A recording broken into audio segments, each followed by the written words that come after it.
हाँ, सो हमने last lecture में applications of Gauss law discuss कर रहे थे हम, और उसमें हमने दो एप्लीकेशंस देखी। उसमें एक केस हमने देखा था uniformly charge infinitely long wire. Okay, अगर वहाँ से कोई पर्टिकुलर पॉइंट पर कोई भी चार्ज हो, कोई भी पॉइंट हो, वो पॉइंट पर कितनी इलेक्ट्रिक फील्ड लगेगी वो हमने देखा था, वो सारे चार्जेस की वजह से।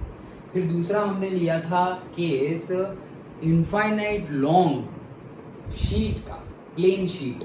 ओके, एंड थर्ड केस हम अभी देखने वाले हैं। Okay, field due to uniformly charged thin spherical shell. अब यहाँ पर हम इनफाइनाइट स्फेरिकल शेल नहीं लेंगे, क्योंकि इनफाइनाइट स्फेरिकल शेल मतलब क्या, वैसे ही अर्थ इतना बड़ा है ऐसा गोल। ओके, सो हम क्या ले रहे हैं, लेकिन यहाँ पर भी दो पॉइंट और दो केस बनेंगे, क्या, शेल के अंदर और शेल के बाहर। ओके, वो केस बनेगा। So field due to uniformly charged thin spherical shell. अच्छा, उसके ऊपर से हमें डिसाइड करना है। अगेन जो हमारा कंसेप्ट था इनफाइनाइटली लॉन्ग सिलेंडर और इनफाइनाइटली लॉन्ग चार्ज्ड वायर और इनफाइनाइटली लॉन्ग हमारी प्लेन शीट। ओके, उसके जैसा ही कंसेप्ट रहेगा। क्या कंसेप्ट रहेगा? सबसे पहले तो हम linear charge density, area charge density, volume charge density, उसको एक साइड में हमारे पास रखते थे, एंड फ्लक्स के दो फॉर्मूला लगाते थे। एक 5 = EDS cos थीटा, उसके ऊपर से जो भी एरिया हो, एंगल जो भी बन रहा हो, अगर 90 डिग्री है तो जीरो, खत्म बात। ओके, और अगर सेम डायरेक्शन में हो तो cos 0 1 होगा। तो हम एरिया लगाते थे, जो भी एरिया हो, और वो एरिया की वैल्यू पुट करते थे, तो हमें एक इक्वेशन मिलता था फाई का। दूसरा फाई का इक्वेशन हमें गॉस लॉ से ही मिल जाता था, फाई = Q/ε0। वहां से भी हमने फाई का वैल्यू निकाला, तो हमारे पास फाई के दो फॉर्मूला बन गए।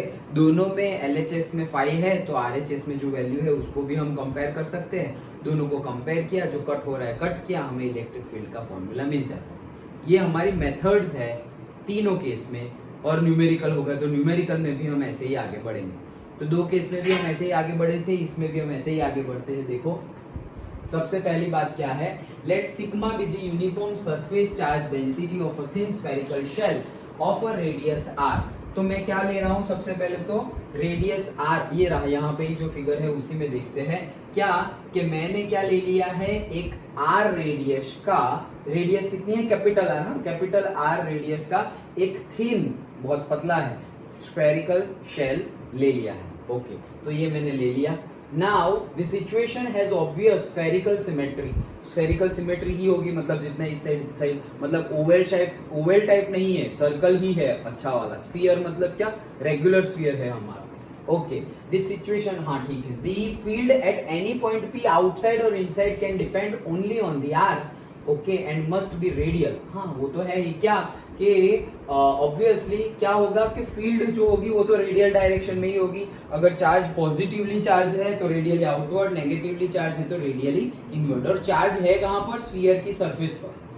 चार्ज कहाँ पर है, जैसे हमारा बॉल हो, ओके, फुटबॉल है, तो फुटबॉल की ये जो सरफेस है उसी के ऊपर चार्ज है।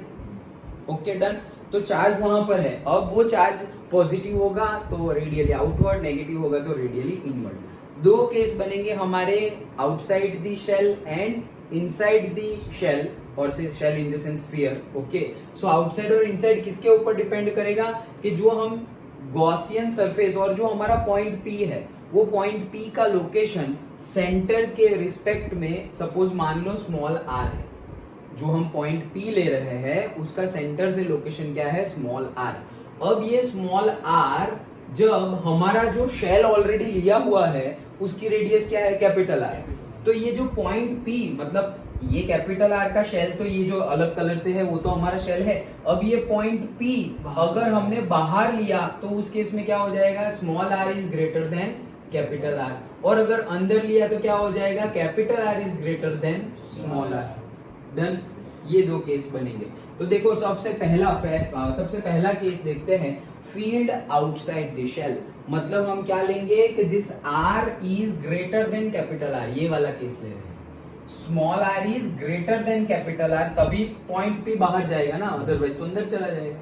डन, ओके, तो बाहर भेजते हैं। ओके, ठीक है। P आउटसाइड बाहर है, R है। अब E अगर कैलकुलेट करना हो एट पॉइंट P तो उसके लिए भी हमारा फॉर्मूला क्या है, 5 is equal to E ds cos theta. Okay done. तो वही फॉर्मूला लगाएंगे, यहाँ पे लगाया है, चलो हम लगाते हैं, ले लिया है, अच्छा ठीक है। सो 5 इज इक्वल टू हमारा क्या है, E ds cos theta. Okay तो d5 लो, ds लिखा है तो d5। अच्छा E तो हमारा है रेडियली है, ओके रेडियली ही है, तो अगर स्फीयर है और रेडियली बाहर निकल रहा है तो सरफेस से ऐसे रेडियली बाहर जाएगा E, ये सेंटर है और सेंटर से ये ऐसे सरफेस है, यहाँ से रेडियली बाहर जाएगा। और यहाँ से अगर रेडियली बाहर जा रहा है वही प्लेन से अगर मैं एरिया वेक्टर निकालूं वो भी रेडियली बाहर ही जाएगा। एरिया वेक्टर भी 90 डिग्री होता है, तो ये सरफेस का 90 डिग्री क्या होगा, रेडियली आउटसाइड। डन। तो मतलब E electric field and area vector दोनों क्या हो गया, सेम डायरेक्शन। तो जैसे हमने ये गोला बनाया, ये गोला ऑलरेडी उन्होंने बनाया हुआ है, तो E क्या है, E ऐसे रेडियली आउटवर्ड है। और अगर मैं यहाँ पर कोई ऐसे पर्टिकुलर सरफेस कंसिडर करूँ A, ओके से DA और से DS whatever you take, okay तो यहाँ का परपेंडिकुलर क्या होगा, वो भी यही होगा। तो दोनों सेम डायरेक्शन में हो गए, इलेक्ट्रिक फील्ड भी और एरिया वेक्टर भी तो सेम डायरेक्शन में हो गए। तो cos 0 क्या हो जाएगा, ये cos 0 हो जाएगा, सेम डायरेक्शन मतलब क्या, एंगल कितना है, एंगल कुछ है ही नहीं, तो cos क्या हो जाएगा 0, और cos 0 मतलब क्या 1, तो ये हो जाएगा E इंटू ds। मतलब d5 है तो ds, तो अगर 5 लेना है तो क्या लेंगे हम, E इंटू S। तो E अभी स्फीयर है, उसका सरफेस पे चार्ज है ना, तो हम सरफेस वाला एरिया वेक्टर लेंगे, तो सरफेस वाला ही एरिया लेंगे। तो सरफेस एरिया क्या होता है, स्फीयर का एरिया मतलब कौन सा एरिया, कर्व्ड सरफेस एरिया, वो क्या होता है 4 pi R square. 4 pi R square में आर क्या लेंगे, बड़ा या छोटा, तुम्हारा जहां पर तुम ले रहे हो, ये कहा हम R point small R distance पे ले रहे हैं तो हम स्मॉल आर लेंगे। तो ये कितना हो गया ए, और हमारा चार्ज कहां पर है, क्या चार्ज कहां पर है, देखो अभी हम ये क्या कर रहे हैं, इलेक्ट्रिक फील्ड फ्लक्स फाइंड कर रहे हैं, इलेक्ट्रिक फ्लक्स फाइंड कर रहे हैं, तो फील्ड इनटू एरिया। अब एरिया में ये देखो चार्ज है कहां पर, तुम्हारा चार्ज कहां पर है, यहां पर चार्ज है और यहां पर चार्ज है। तो ये जो हमारा पॉइंट है वहां से हमने क्या किया, एक गॉसियन सरफेस डिस्क्राइब कर दिया, ये देखो लिखा हुआ ये जो है वो क्या है, गॉसियन सरफेस। अब हमें E इंटू स्फीयर का एरिया लेना है, कर्व्ड सरफेस एरिया। तो स्फीयर का कर्व्ड सरफेस एरिया क्या होगा, हम यहां से लेंगे, अगर गॉसियन सरफेस का स्फीयर का, क्योंकि यही पॉइंट पे E फाइंड करना है ना, E है यहाँ पे, ये जो चार्ज है उसकी वजह से, लेकिन फाइंड कहाँ पे करना है, यहाँ पर उसका एरिया, उसका रेडियस क्या है स्मॉल आर, तो हमने ले लिया चलो ये स्मॉल आर, तो 4 पाई आर स्क्वायर, तो ये क्या बन गया हमारा एक 5। अभी दूसरा क्या था हमारा, दूसरा था दूसरा फाई निकालो, दूसरा फाई कैसे निकालेंगे, गॉस लॉ के फॉर्मूला से। तो ये एक फाई हो गया, कलर चेंज कर दो, ओके एक फाई ये हो गया। दूसरा फाई क्या होगा, दूसरा phi is equal to what, Q upon epsilon naught, यही था। ओके अब इसमें सरफेस एरिया चार्ज डेंसिटी क्या था, तो area charge density sigma is equal to क्या था, Q अपॉन A, यही था एरिया चार्ज डेंसिटी, यही था। तो हमारा Q क्या हो जाएगा, Q हो जाएगा sigma into A। Done. Okay तो देखो यहाँ पर हम सिग्मा इंटू A डालेंगे, तो यहाँ पर हमारा सिग्मा इंटू ए क्यू, तो ये क्यू की जगह में डाल दे रहा हूँ क्या, sigma into A divided by epsilon not, ये हो गया मेरा फाई। अब ये दोनों फाई को हम कंपेयर करते हैं, जैसे इसके पहले वाले दो केस में किया, ये दोनों फाई को कंपेयर करें तो एक साइड तो आ गया मेरा E into 4 pi R square, ये वाला फाई, और उसके सामने हो जाएगा sigma A epsilon naught. Done. अभी सिग्मा ए एप्सिलॉन नॉट, अभी सिग्मा तो है, एप्सिलॉन नॉट तो है, अभी यहाँ पर एरिया, तो यहाँ पर किसका एरिया लेंगे, वो भी तो स्फीयर ही है।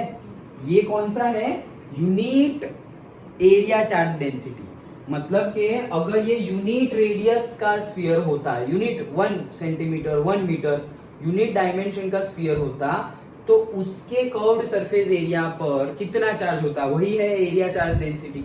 ओके तो उसकी रेडियस कितनी है, कैपिटल आर, ये जहां पर चार्ज है ऑलरेडी उसकी रेडियस कितनी है, कैपिटल आर। तो यहाँ पे हमने एरिया की जगह लिख लिया अगेन 4 पाई कैपिटल आर का स्क्वायर। अभी दोनों साइड लिख लिया तो 4 पाई तो क्या हो गया, कैंसल्ड। तो E is equal to sigma capital R square upon epsilon naught और ये small R square. Done. Okay simple है। नाउ ये क्या है वापस, सिग्मा एप्सिलॉन नॉट और आर स्क्वायर भी है, तो ऐसा समझो कि 1/4 पाई एप्सिलॉन नॉट। ओके ये क्या आ गया, क्यू अपॉन, ये कैसे आया देखो, हमारे पास ये 4 पाई है, ये 4 पाई है, तो देखो ऐसा हमारे पास फॉर्मूला क्या आया वो बता रहा हूँ, sigma capital R square upon epsilon naught small R square, यही फॉर्मूला आया है। डन। अब मैं ऐसा समझो ऊपर और नीचे दोनों 4 पाई से मल्टीप्लाई कर रहा हूँ, कहां से, 4 पाई से, तो यहां पर होगा 4 pi capital R square into sigma, और यहां पर हो जाएगा 4 pi epsilon naught small R का स्क्वायर। डन। ओके अब ये समझो कि 1/4 पाई एप्सिलॉन नॉट, ये तो क्या है, के, ये तो हमारा के है, तो उसको के लिखो या ऐसे ही रहने दो, हमारी मर्जी है। ओके छोटा करना हो तो के लिख दो, तो वो क्या हो जाएगा, ये हमारा ई का फॉर्मूला क्या हो जाएगा, 4 pi capital R square sigma upon के स्मॉल आर स्क्वायर। डन। अब 4 पाई तो इसको हम, अरे नीचे के लिख दिया, यस मैं वही सोचू कि नीचे लिख दिया, अभी इसमें तो रब भी नहीं है, यहाँ पे छोड़ो अभी है, तो ई क्या हो जाएगा, K then 4 pi R square sigma divided by, ये 4 पाई एप्सिलॉन नॉट गया तो क्या बचा, आर स्क्वायर। अब ये जो है 4 pi R square into sigma, वो क्या था एक्चुअली, यही था ना, ये सिग्मा इंटू ए था, ये क्यू था ना, ये हमारा Q is equal to sigma into A, और ए की जगह हमने क्या लिखा, 4 पाई आर स्क्वायर। तो अगर मैं ये नहीं लिख रहा हूँ, ये क्यू इज इक्वल टू क्या था, सिग्मा इंटू एरिया का फॉर्मूला क्या था, 4 पाई कैपिटल आर स्क्वायर, क्योंकि क्यू कहाँ पर है, कैपिटल आर जहाँ पर है वहां पर ही चार्ज है, तो सिग्मा 4 पाई आर स्क्वायर की जगह मैं क्यू लिख सकता हूँ। तो ये जो सिग्मा 4 पाई आर स्क्वायर है उसकी जगह मैंने क्यू लिखा, तो के क्यू बाय आर स्क्वायर। ओ भाई ये तो हमारा जो electric field due two point charge, मतलब कि अगर मेरा एक पॉइंट यहाँ पर है और उसकी वजह से यहाँ पर कितना इलेक्ट्रिक फील्ड होगा, तो वो तो हमें पता ही है, कूलम्स लॉ और इलेक्ट्रिक फील्ड का इक्वेशन हमें पता ही है कि K Q divided by R square. Coulomb law में Q1 Q2 था और इलेक्ट्रिक फील्ड में के क्यू बाय आर स्क्वायर था, एक ही चार्ज की वजह से, तो ये तो वही आ गया। डन। ओके तो इसका मीनिंग क्या है, वही आ गया, तो कि ये जो तुम्हारा जितना भी चार्ज है ना, वो कर्व्ड सरफेस पर हो या यहाँ सेंटर पर रखा हुआ हो, उनकी वजह से जो इलेक्ट्रिक फील्ड यहाँ लगेगी पॉइंट P पर, वो सेम लगेगी। सेम फॉर्मूला है, मतलब मीनिंग वही हुआ कि ये पूरा का पूरा जो पॉजिटिवली चार्ज और नेगेटिवली चार्ज जो भी चार्ज है, वो पूरा कर्व्ड सरफेस पर हो, फुटबॉल के कर्व्ड सरफेस पर हो या फुटबॉल के सेंटर में हो, जो इलेक्ट्रिक फील्ड कोई पॉइंट पर लगेगी जो आउटसाइड दैट सरफेस होगा, उसके लिए क्या होगा, सेम होगा। मतलब अगर सेंटर पे उतना ही चार्ज है, ऐसा समझो 10Q चार्ज है सेंटर पे, वो 10Q की वजह से जो इलेक्ट्रिक फील्ड लगेगी वो पॉइंट पर, तो अगर ये 10Q चार्ज सेंटर पे ना हो के कर्व्ड सरफेस एरिया पे ऐसे 10Q कहीं ना कहीं ऐसे एक Q Q Q Q Q Q करके 10Q टोटल चार्जेस है कर्व्ड सरफेस एरिया पे, उसकी वजह से जो बाहर पॉइंट P है उसके ऊपर इलेक्ट्रिक फील्ड लगेगी, वो भी सेम ही लगेगी, वो प्रूव हो गया। अंडरस्टूड। अब यही थियरी को इस तरह से टेढ़ा करके पूछेंगे कि प्रूव दैट, और फिर ये सेंटेंस लिख लेंगे कि electric field due to a point charge and electric field due to the uniformly charged shell outside the point P on the point which is outside the curved surface or say outside the spherical shell is equal। ये prove करो, तो ये theory prove करनी है। Okay बोल देंगे कि prove that electric field on the point outside the spherical shell is equal in the case of point charged and uniformly charged spherical shell। Done. ऐसा प्रूव करो, ऐसा बोलेंगे, डायरेक्टली ऐसा नहीं बोलेंगे कि एप्लीकेशन ऑफ गॉस लॉ और से इलेक्ट्रिक फील्ड, ये पूरा field due to uniformly charge thin spherical shell, ऐसा सीधा सीधा ना देकर ऐसा उल्टा कान पकड़ेंगे, लेकिन फिर भी आंसर तो वही रहेगा। उल्टा पकड़ो या सीधा पकड़ो, कान तो कान है, वो बदल नहीं जाएगा। डन। ओके समझ में आ गया, ये निकाल दो ना सब। तो ये हमारा फॉर्मूला आ गया कि Q by R square. Now electric field is directly outward, अभी डायरेक्टेड आउटवर्ड ऑब्वियस है, अगर पॉजिटिव होगा Q ग्रेटर देन 0 होगा तो पॉजिटिवली चार्ज, तो रेडियली आउटवर्ड, पता ही है। और अगर सेंटर में नेगेटिव, सेंटर में या कर्व्ड सरफेस पर नेगेटिवली चार्ज है तो रेडियली इनवर्ड। तो उसके लिए पूरा भर भर के सेंटेंस लिखो, कोई बात नहीं। This however is exactly the field produced by charge, ये सब डिस्कस कर लिया हमने, समझ में आ गया? Okay done. अब ये एक केस था क्या कि पॉइंट P स्फेरिकल शेल के बाहर है, पॉइंट P स्फेरिकल शेल के बाहर है। अब फिर से करेंगे यही चीज, पॉइंट P स्फेरिकल शेल के अंदर है। स्फेरिकल शेल की रेडियस तो कैपिटल आर ही है, अभी पॉइंट P बाहर गया था तो उसकी रेडियस थी स्मॉल आर, अभी वापस पॉइंट P अंदर आ रहा है तो उसकी रेडियस भी होगी स्मॉल आर। वहां पर small R is greater than capital R था, यहां पर small R is less than capital R हो। डन। ओके, तो सेकंड केस देखते हैं, field inside the shell, figure B ये रहा। तो अब मेरा जो चार्ज ये था वही कर्व्ड सरफेस है, लेकिन अब पॉइंट P मेरा अंदर है, पॉइंट P अंदर है तो जहां पॉइंट P है वहां से भी मैंने एक गॉसियन सरफेस बना दी और उसकी रेडियस क्या हो गई, स्मॉल। डन। ओके, अब आगे देखते हैं, देखो so the point P inside the shell, the Gaussian surface is again sphere, okay ठीक है। the flux through the Gaussian surface is calculated as before, मतलब Gaussian surface पर से तो जैसे पहले कैलकुलेट किया था वैसे ही हम फिर से ही कैलकुलेट कर सकते हैं। कैसे? गॉसियन सरफेस से कैसे कैलकुलेट किया था, EDS से, phi is equals to d5 is equals to EDS cos theta. तो हम क्या फाइंड करेंगे, phi is equals to same होगा तो E into ds, okay, E into sorry ds लिख दिया, E into S, E into ये d निकाल दिया तो यहाँ से भी d निकल जाएगा ना, तो सेम हो जाएगा। तो phi इज इक्वल टू क्या हो जाएगा, E इंटू डेल्टा एस और delta A, what ever you right. तो उसकी वैल्यू क्या हो जाएगी, E इंटू वो गॉसियन सरफेस की रेडियस क्या है, स्मॉल आर, और वो स्फीयर लिया है हमने तो उसका एरिया भी क्या होगा, कर्व्ड सरफेस एरिया 4πr², लेकिन छोटा r, ओके, क्योंकि बड़ा r तो चार्ज वाला है, यहाँ हम अभी चार्ज की बात नहीं कर रहे, हम तो गॉसियन सरफेस के लिए फ्लक्स निकाल रहे हैं। सो E इंटू 4π स्मॉल r², ये हमने फाई निकाल दिया। देन अब फाई वो फॉर्मूला वाला Q upon epsilon not, Q क्या था, तो हम अब अगेन अगर हम निकाले क्या, सरफेस चार्ज डेंसिटी, कौन सी charge density, surface charge density, तो surface charge density sigma is equal to क्या था, Q बाय A।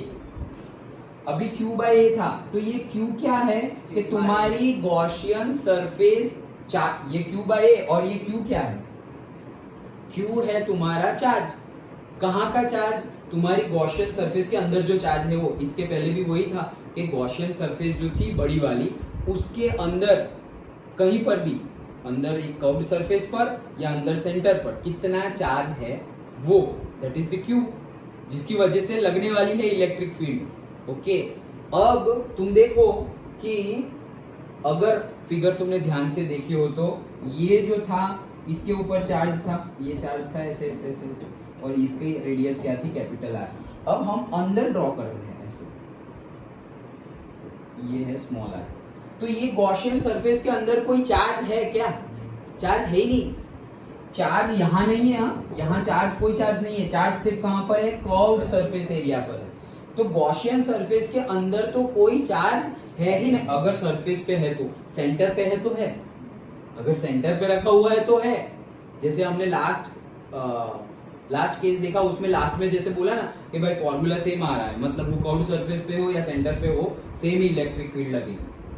ओके, अगर सेंटर पे हमने लिया तो है, लेकिन कर्व्ड सरफेस एरिया लिया वहां पे यूनिफॉर्मली चार्ज है वो पर्टिकुलर कर्व्ड सरफेस, तो गॉसियन सरफेस के अंदर कोई चार्ज नहीं है, और कोई चार्ज नहीं है मतलब क्या, जीरो, तो फाई तुम्हारा क्या आ जाएगा, जीरो। अब एक फाई जीरो आया और दूसरा फाई E फाई 4πr² आया, दोनों को कंपेयर करो तो 4πr² into E is equal to 0, finally E क्या आ जाएगा, 0।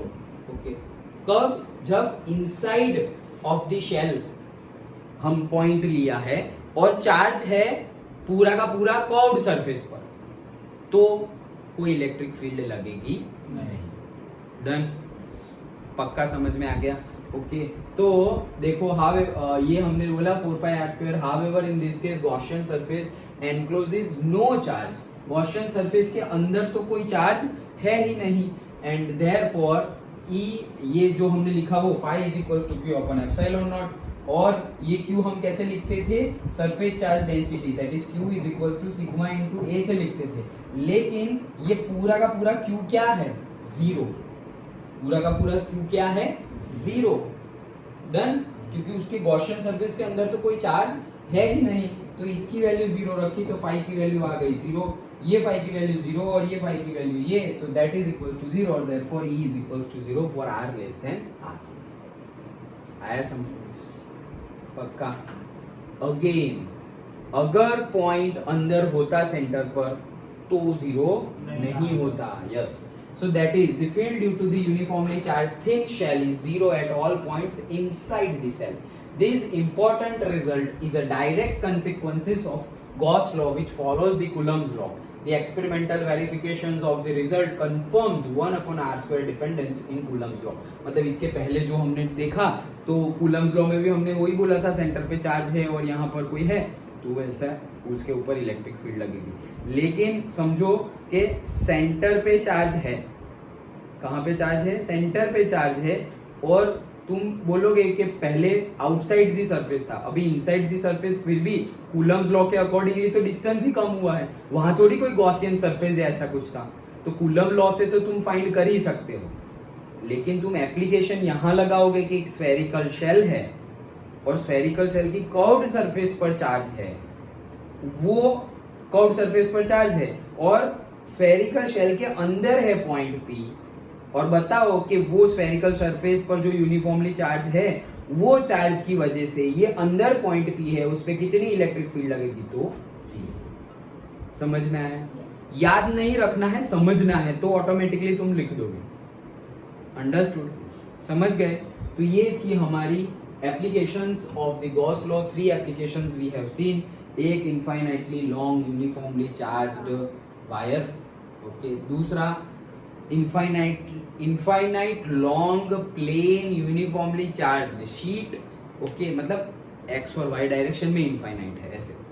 एंड थर्ड यूनिफॉर्मली पॉइंट, मतलब electric field due to uniformly charged spherical shell, तो उसके लिए electric field on the outside, तो ऑन दी आउटसाइड लेंगे तो वो पॉइंट चार्ज पे जैसे फाइंड करते थे KQ/R², वही फाइनल फॉर्मूला मिलेगा। और इन दी इनसाइड पॉइंट, मतलब P point is inside the spherical shell, at that time the electric field will be zero. Understood? आ गया समझ? डन? ओके।